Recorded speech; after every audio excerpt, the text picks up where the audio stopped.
South India में एक film director है। उस फिल्म डायरेक्टर को एक कैरेक्टर पे कहानी बनानी थी। ये वो कैरेक्टर हो जिसको फांसी दी जा रही हो, फांसी के बाद वो मरने वाला हो। वो बेसिकली रियल एक्सपीरियंस चाहता था। वो जानना चाहता था कि फांसी जिसको लग रही होती है उसमें फीलिंग कैसी होती है। तो बाहर से पता चल नहीं सकता भैया, क्योंकि मरने का एक्सपीरियंस एक ऐसा एक्सपीरियंस है जो जिंदगी में दोबारा नहीं हो सकता। मर गए दोबारा एक्सपीरियंस कहां से। तो उसने वहां के जेलर से बात करी। उसने बात करी कि भैया एक कैदी से मुझे मिलना है जिसको फांसी लगने वाली हो, उसका मैं एक्सपीरियंस जानना चाहता हूं क्योंकि फिल्म बनाना है। तो वहां के जेलर रेडी होगा कि ठीक है 2 दिन बाद आ जाओ, एक ऐसा कैदी है जिसको फांसी लगने वाली है, उससे मिला देता हूं मैं। तो डायरेक्टर पहुंचे और जेल के कंपार्टमेंट, वो कैदी के कंपार्टमेंट के बाहर जब उस कैदी को देखा तो डायरेक्टर शॉक हो गया। वो टेंशन में आ गया। वो सोचने लग गया ऐसा कैसे हो सकता भाई, ये तो हो ही नहीं सकता। ऐसा क्या देख लिया उसने देखा वो कैदी खुशी खुशी गाना गा रहा है, हंस रहा है, मुस्कुरा रहा है, अच्छी अच्छी एक्टिविटी कर रहा है, गाना गा रहा है, प्रभु के गुणगान गा रहा है, कभी कुछ गा रहा है, कभी कुछ कर रहा है। मतलब पूरी एक्टिविटी उसकी ऐसी लग रही है कि अभी भी उसकी शादी होने वाली है, इतना खुश वो दिख रहा है। तो डायरेक्टर समझा ये पगला गया है, पागल है ये। अरे मरने के टाइम पे कोई इतना खुश होता है क्या? ये एक्सेप्शनल आदमी है। तो जेलर के पास वापस गया, बोला कि कोई और कैदी है भाई जो मरने वाला हो, फांसी लगने वाला हो, उससे मिलवाओ। तो जेलर बोले मिलवाए तो सही, उसमें क्या दिक्कत है? बोले उसमें दिक्कत ही दिक्कत है, वो तो एक्सेप्शनल केस है। मरने वाला देखो इतना खुश है, वो खुशी खुशी गा रहा है, नाच रहा है, ऐसा थोड़ी होता है। तो जेलर उसकी बात पे मुस्कुराया, बोला दरअसल जितने भी लोगों को फांसी लगने वाली होती है ना, 90% लोग ऐसे ही होते हैं जो मरने से पहले बहुत खुश होते हैं। वो अपनी जिंदगी जीना चाहते हैं, वो अपनी जिंदगी जी रहे होते हैं उस वक्त। तब डायरेक्टर को समझ में आया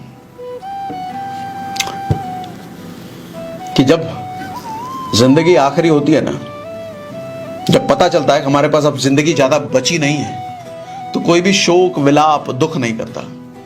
ये ठीक उसी तरीके से है जैसे पिज्जा का आखिरी स्लाइस अगर बचा हो तो खाने में हम बड़ा उसको चाव से खाते हैं, बड़ा एंजॉय करके खाते हैं। लेकिन अगर पता हो कि वो आखिरी स्लाइस के बाद 4 पिज्जा बड़ा बड़ा और बचा हुआ है, तो आप उसको उस कदर एंजॉय नहीं कर पाओगे जिस कदर एंजॉय करते अगर वो आखिरी होता तो।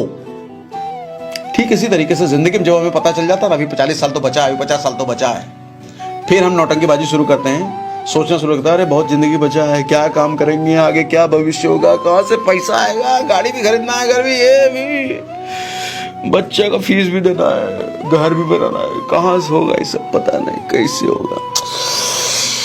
मेरी किस्मत खराब हो, बहुत दिक्कत, मेरा प्रोडक्ट नहीं पहुंच रहा है, माल नहीं आ रहा है, कोई ज्वाइन नहीं हो रहा, मैचिंग नहीं हो रही, थाईलैंड कैसे जाएंगे।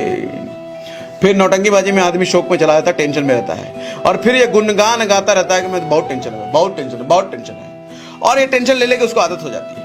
लेकिन उसी क्षण अगर उसको पता चल जाए कि भाई ये आखिरी दिन है तुम्हारा, कल तुम्हारा खेल खत्म, सारा टेंशन हवा हो जाएगा एक मोमेंट में। अरे मरने वाले हैं क्या?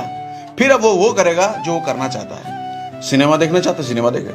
कोई काम करना चाहता है, कोई गोल पूरा करना चाहता है, मरने पहले वो बॉडी बनाना चाहता है, पहले बॉडी बनाने लग जाएगा। मरने के पहले अपने आप को कंसिस्टेंट डिसिप्लिन बनाना चाहता है, ये इच्छा है उसकी, तो करने में लग जाएगा। यानी कि आदमी अपना बेस्ट तभी दे पाएगा जब उसको पता है उसके पास ज्यादा समय नहीं है। और इसीलिए हमने वो 45 डेज वाला मिशन भी शुरू किया कि 45 डेज का मतलब ही यही कि हमें पता है कि हमारे पास अब दिन है नहीं, 45 दिन के बाद 46वां 47वां दिन नहीं है मेरे पास, क्योंकि उसके बाद नया साल आ जाएगा, फिर नई जिंदगी हम जिएंगे नए साल में, कैलेंडर बदल जाएगा।